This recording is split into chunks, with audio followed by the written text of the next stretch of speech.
While you're in the UK, you're going to watch the Manchester Derby. Are you a big football fan?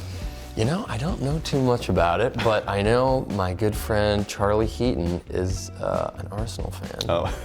So he's probably not going to be too happy with me.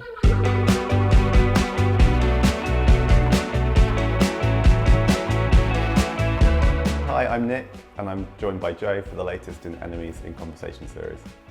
How's it going today? It's good, it's good. Thanks for having me. You're saying it's your first time in London. How are you finding it? It's my first time in London. It's great. I like it a lot so far. I've only, like we were saying, I've only been here for a day and change, but it's great. I really like it. And you've already had like a massive torrential downpour and now a really bright sunny day, so you've seen the full spectrum of London weather. Exactly. I got caught in the rain when I first got here. I went for a little walk and just got dumped on. So that seems classic. Practically an honorary Brit. Yes, if you've been at this drenched. point. Yeah. Well, your song End of Beginning has had this amazing journey. Like first it was a viral hit and now it's really storming the charts. When did you notice that something special was happening with this song? Yeah, we were just talking. My friend, just kind of collaborator, we mixed together, produced together. Adam Tyne, his wife Carolina, is a librarian, and so she is always very research based and just likes to kind of dig into things and research things. So she, I think maybe through a friend, saw that it was gaining some traction, I guess, online. And then told Adam, who told me.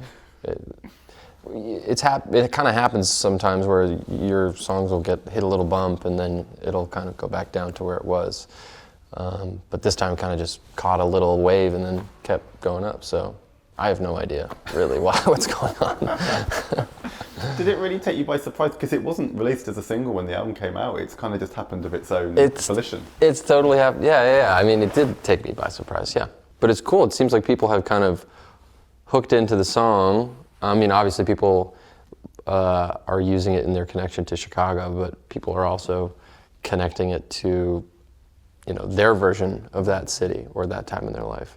So that's really that's the whole point of making music, is that people take your song and, apply it to their own life or make it kind of their own. So to have something that I did do that for other people is crazy.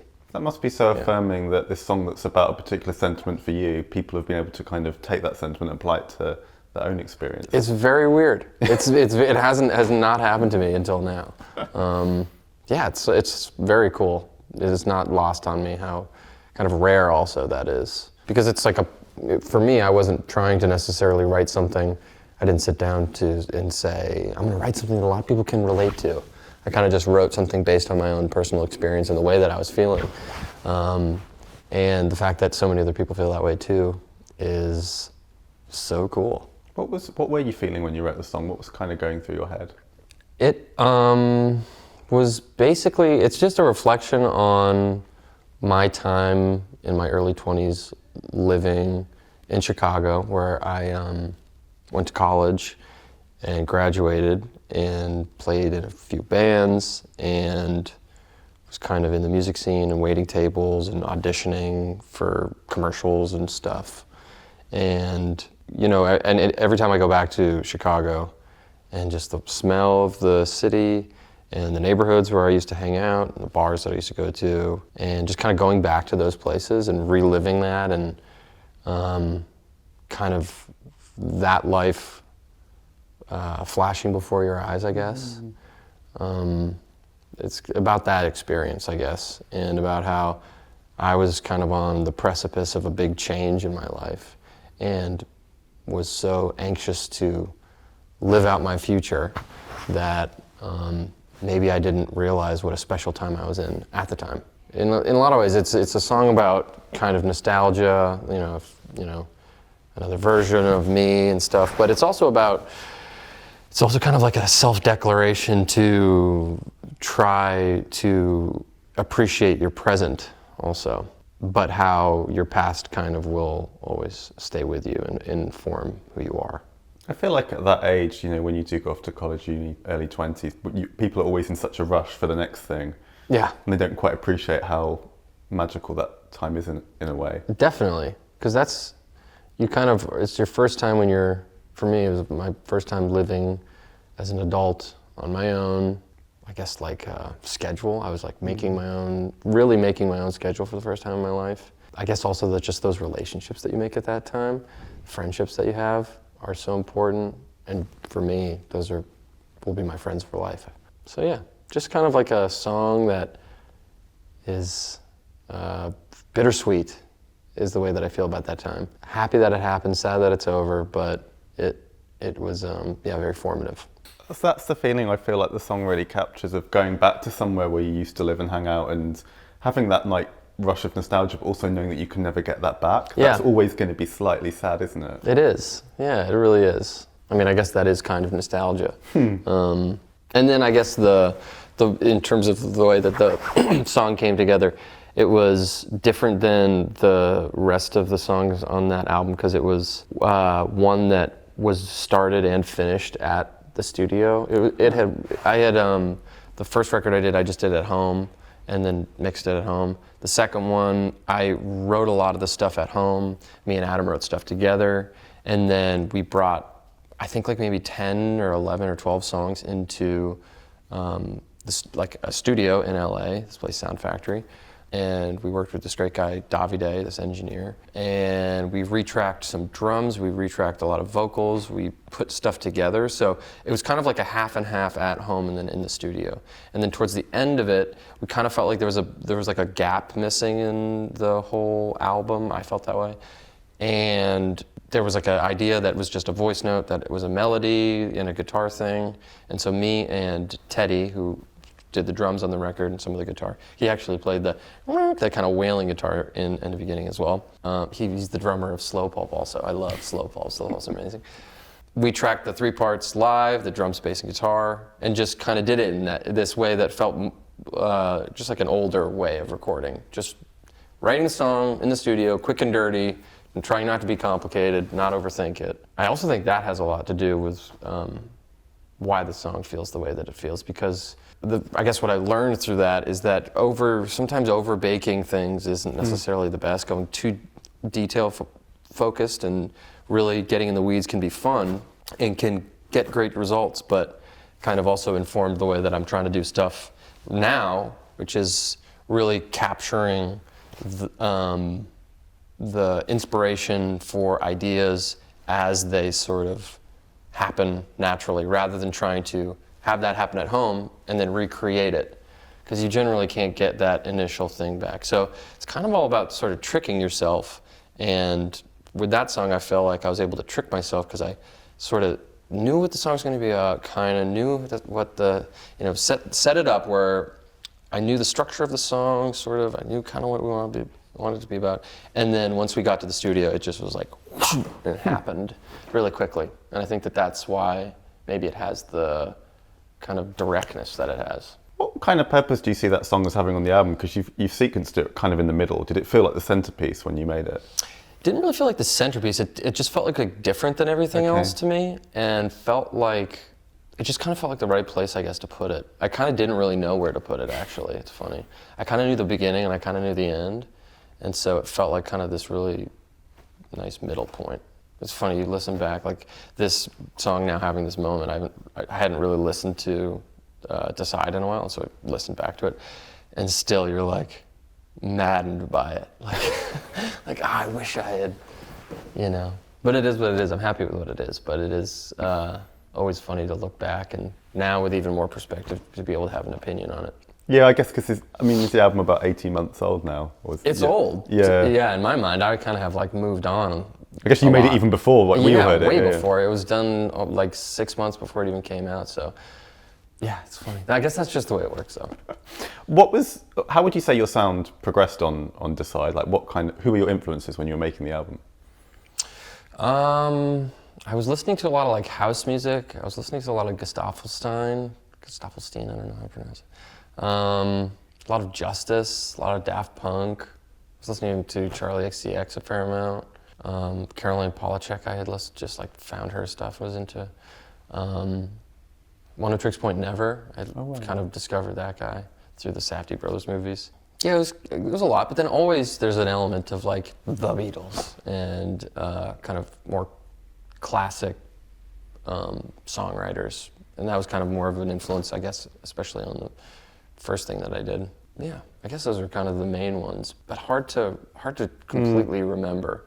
The sound of that one is definitely, it sounds like we really were in the box a lot more and really kind of going crazy. And because we were, me and Adam mix everything for that virtually. I was in Zurich and had COVID. I had taken a vacation, and he was in Texas where he lives, and we would just get up every day and spend like 10 hours on this live screen thing, like getting just really, really detail focused. And like I said, maybe sometimes a little too in the weeds, but I think that's why it maybe sounds the way that it does. How is it working over Zoom? Because often there's like a slight delay, which I imagine when making music would be incredibly frustrating, even if it's half a second or something. Yeah, we have a pretty good system figured out where it's like a screen share thing, and we'll Adam will drive, and we've got this program where we can kind of like mark up the screen, so that's helpful, and it's nice because it can be very visual. But it is, it's not like the regular way that people make music, but then I think it also kind of like informs the way that you do it. And it's a cool way to like start an album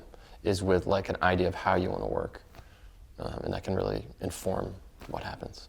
Do you need any sort of certain like environmental factors to be able to be creative and write songs, or have you got good at kind of doing it wherever you happen to be on any given time? Kind of wherever, but you have to just make the time. You really have to you have to like set yourself up for it. So if you are lazy and you like don't have instruments or don't have this, or it's just nice to have like instruments lying around.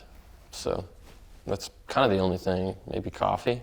You mentioned Charli XCX, and I've seen you talk about her before. What is it about her that you find so inspiring? I feel like what she's really good at is she's really good at writing a song that is about a specific thing, and people can write a song about love. People can write a song about, revenge or whatever. And like a great example is this song from her most recent, I think it was like 2022, this song called Yuck. It's a great song. And it's about such a funny thing. It's about like her being over stifled by a romantic partner, like a boy who's like really obsessed with her. And I just feel like that's such a cool concept for a song, and she just nails it. And I feel like she does that pretty consistently with a lot of her music. And I also love like the production of her songs. So yeah, I just think she's like really cool and doing her own thing, and not afraid to I guess be herself, which is kind of that's the whole point. Yeah, she's got such a kind of strong artistic identity, I think. Yeah. I've actually got a friend who's got a Yuck t-shirt from her merch because that song spoke to him so much. Yeah, it's a great song. It's so cool. It's cool. We spoke a little bit about Chicago earlier. I was wondering, did you feel at home on the music scene there straight away? Like when you kind of discovered that scene, did it feel like, yeah, this is where I'm meant to be? I was just like a fanboy for a long time. That's how I felt, because I was in theater school, and there were a lot of bands that I kind of like looked up to. This band Twin Peaks, they were younger guys than me, but they were just like, their live shows were so amazing. It just felt like, it was just exciting, I guess, to witness those shows. And then, who else? Like the Whitney guys, definitely starstruck by those guys. And yeah, but as kind of, I played with a band called Donkey Hotel for a while. And then I played with this band Post Animal. And they were both really amazing experiences. And slowly kind of getting into it, you realize that everybody's just in it because they love it. The DIY scene there, when I was there, was all about really like supporting each other's bands and playing all these live shows. And, in a room not unlike this, you'd pack 100 people and play like a live show and have like 4 bands or something like that.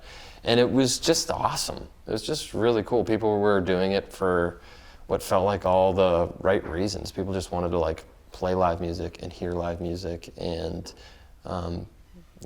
everybody was really like hustling. It was inspiring.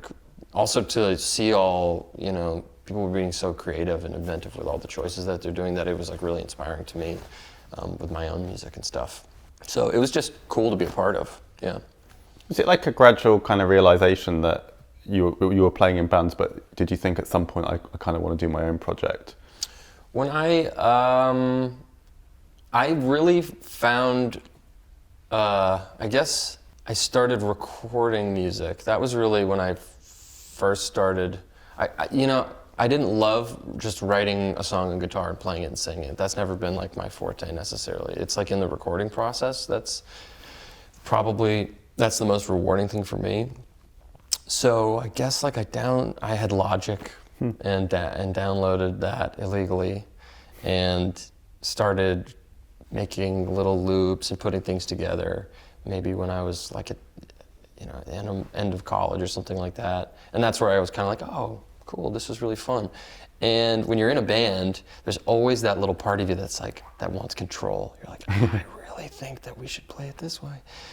But a part of being in a band, which I love, is releasing that and allowing the 5 individuals, 6 individuals to become one thing. So you could never do it on your own. It's something that could only happen together, and there's something very unique about that. But then also the kind of like producing is pretty much like directing, and the director kind of bossy guy in me also was like, oh, I really can see this whole thing. So it's kind of fun to experience both of those things. So when I was playing in bands, I would also have like things that I would kind of write and just have on my own, and if we could do it as a band, that'd be cool, but if not, no sweat. So eventually I guess I kind of like had enough kind of like backup ideas that I was like, well, I could do something with this. And then ended up, recording and writing stuff when I was working on the second season of the show in Atlanta, just kind of like basically in my off time, setting up kind of in a room like this in my apartment and just, doing it. Do you still have like some of those very first ideas from that era, like on your hard drive that you could potentially dust off? Are they still kind of there somewhere? Yeah, I've got like a lot of old dusty ideas, but I don't know if I'll do anything with them. You know what actually was amazing was that Mac DeMarco album where he released all of those demos. I feel like that was a really exciting thing. I thought that was so cool, and I think I listened to the whole thing. I don't even really know if I listened to the whole thing, but it was really, I thought really inspiring for someone to just like, I connected with him because he's like, I'm just cleaning out my closet so I can kind of like release these new ideas. I don't know if it was really brave of him also. Yeah, it's brave. It's so brave, so I don't know, maybe one day do something like that. But right now, I feel like I'm more excited and trying to create new stuff. But yeah, it must be I think for an artist that must be quite exposing to think I'm going to put out every little thing that wasn't finished. It's kind of like showing your workings or something. Yeah. It's kind of cool though. I mean, what I liked about the Mac thing is that you could kind of like maybe get a little bit more of an understanding of like his process. Yeah. So I think I'm a fan of people, and I love that. It's the same reason why people, I think, really loved the Get Back documentary. Yeah. Like you see these things that you kind of held as these iconic things sort of just kind of come out of the muck. Not that it makes it any less iconic, but it kind of demystifies it a little bit and allows you to see these idols as just guys. I wanted to ask about playing live, because you have done shows in the States. Is the plan at some point to do Europe and Asia as well? Yeah, definitely. I mean, I would love to play. It's a whole different beast. I've toured with the Post Animal guys. I like would come up and play a song with them. This was like before the pandemic, and it is so much work. I have so much respect for live musicians. It takes a whole lot out of you, and to be completely out of your routine and to take care of yourself, it's a gauntlet. So it's something that I would really like to do. In the past we've kind of done like a little one-off here, a little one-off here, and it would be really nice to have a proper amount of time to really focus on it. Obviously it's just difficult with scheduling stuff for me at the moment. So yeah, eventually I'd love to do it, especially with some of these new songs that we're doing. It's, and the stuff on the side, like you write this music to be performed live. That's how I see it. So to not do that, I feel like would be not checking an item off my bucket list. I feel like you need to be in some kind of live environment and see how End of Beginning goes down now, because I feel like it would just be electric, right? Yeah, that would be cool. I mean, even when we got to play it, like the few times that we did, it was awesome. Yeah, it was very cool. I guess the thing is with touring, it kind of involves rebuilding your schedule. Like you have to rebuild your day so you kind of peak at like 9, 10 p.m, which is very different from like most kind of schedules. Yeah, it's really crazy. It really is to be able to really give it like that. because you want to be able to give it all that you have, but if you don't kind of like design the rest of your whole day around that, then you can kind of deflate the balloon before the show is done, I think. I always wonder what kind of artists, people in bands do after they come off stage. Because you've got this massive adrenaline buzz, and then you've got to kind of put that energy somewhere. Yeah. You've got to find some way to decompress. I mean, we would just load up, I guess. That's all we would do. It was just us. It was just like we would pack the van, and then nothing crazy, really, yeah. How do you see your purpose as a musician? Big question. That's a big question. Just to, I guess, like the purpose, try to create without a filter. Is right now, as I feel like what the purpose is to, be as unfiltered as possible.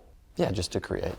Do you have to kind of block out in some senses the idea that it's going to be out there and people are going to receive it? Can that be distracting if you're thinking about the way something is going to be taken? Yes. Yeah. Yeah, I think that's bad. The more that you can just, not isolate yourself, obviously. You can't totally do that, but the more you're willing to chase an idea that you think might be like foolish and might make you look like an idiot, I guess.